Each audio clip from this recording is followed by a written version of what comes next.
இந்த பிரஸ் கான்ஃபரன்ஸே அவர் சுய புத்தியில குடுக்கல, உள்ள இருக்கிற ஆல்கஹாலும் சப்ஸ்டன்ஸும் சேர்த்து குடுக்க வச்சிருக்கு. அவர் டேக் ஓவர் பண்ணிருச்சு அது ரெண்டும். ஆச்சி மசாலா எந்த சமையலும் ருசி தேடும் ரகசியம் 20 ரூபாய் குலு குலுன்னு காத்து வீசுது. உங்கள் சத்யாவில் குளு குளு ஏசி ஆஃபர். சத்யா பிரஸ் கான்ஃபரன்ஸை பார்த்து பதறி கதறி அவருக்கு யாராவது ஹெல்ப் பண்ண மாட்டாங்களா அப்படின்னு ரொம்ப கவலையா இருக்கிற மக்களுக்காக இந்த வீடியோ. இந்த பிரஸ் கான்ஃபரன்ஸே அவர் சுய புத்தியில குடுக்கல, உள்ள இருக்கிற ஆல்கஹாலும் சப்ஸ்டன்ஸும் சேர்த்து குடுக்க வச்சிருக்கு. அவர் டேக் ஓவர் பண்ணிருச்சு அது ரெண்டும். அவர் வாயிலேருந்து உண்மைகளும் வருது, பட் பல உண்மை இல்லாத விஷயமும் வருது அப்படின்னு தெரிஞ்சா ஒரு ட்ரூ கன்சர்ன்ட் பர்சனை நம்ம என்ன ட்ரை பண்ணுவோம்? ஃபர்ஸ்ட் அவரை ஒரு ரீஹேப் தெரப்பி, ஏதாவது ஒரு சைக்காட்ரிக் ஹெல்ப் அது கிடைக்கணும் தானே யோசிப்போம். வந்துட்டு அவர் ஆர்த்தியோட சேர்த்து வைக்கலாமா, கெனிஷாவோட சேர்த்து வைக்கலாமா அப்படின்ற தாட்ஸா வரும். And when that person intentionally blocks everybody who's trying to genuinely help him, then how can one help him?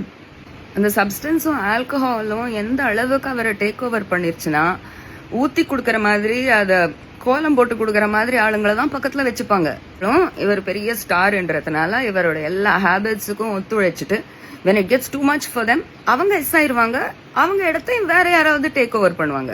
அப்படி when he has a wall of people around him who encourage his habits, then the people who genuinely want to help should actually detach and not worry about it anymore.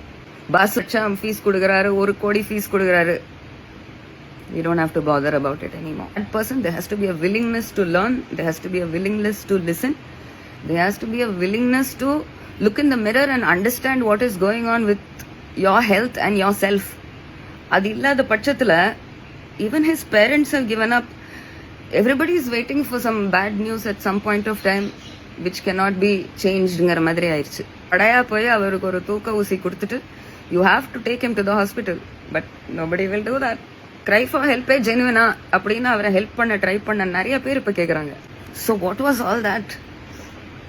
It was just people, and they will continue to do it, washing their dirty linen in public. அவ்வளவுதான். But for the first time ஒருத்தர் அவர் dirty லினனை பப்ளிக்ல wash பண்ணும்போது பப்ளிக்க பார்த்து கத்துறாரு, நீங்க தான் என்ன இந்த லினனை வாஷ் பண்ண வைக்கிறீங்க. இங்க இல்லப்பா, யூஆர் ப்ரொஜெக்டிங். நீங்க உங்க கேர்ள் ஃப்ரெண்டோட ஏதோ பெரிய சண்டை நடந்திருக்கு, she has walked out of the relationship, நீங்க உடனே மக்கள் மேல ப்ரொஜெக்ட் பண்றது. தனுஜா சிங்கம் அவங்க இவங்க சோசியல் மீடியானா எல்லா விஷயத்துக்கும் ரியாக்ட் பண்ணணும்ன்றதுக்காக தான் இருக்கே சோசியல் மீடியாவே. அதுதான் அதோடைய பரிமாணம். இன்னைக்கு நீங்க பாட்டு கண்டென்ட் கொடுப்பீங்க, அதுக்கு யாருமே ரியாக்ட் பண்ணக்கூடாதுன்னா எப்படி? இல்ல பாசிட்டிவா மட்டும்தான் ரியாக்ட் பண்ணணும்னா எப்படி? நீங்க பேசாம ஒரு டைம் மெஷின்ல ஏறி அந்த காலத்துக்கு போய் அயோத்தியால ராமரா மாறிடுங்க ஜெயம் ரவி.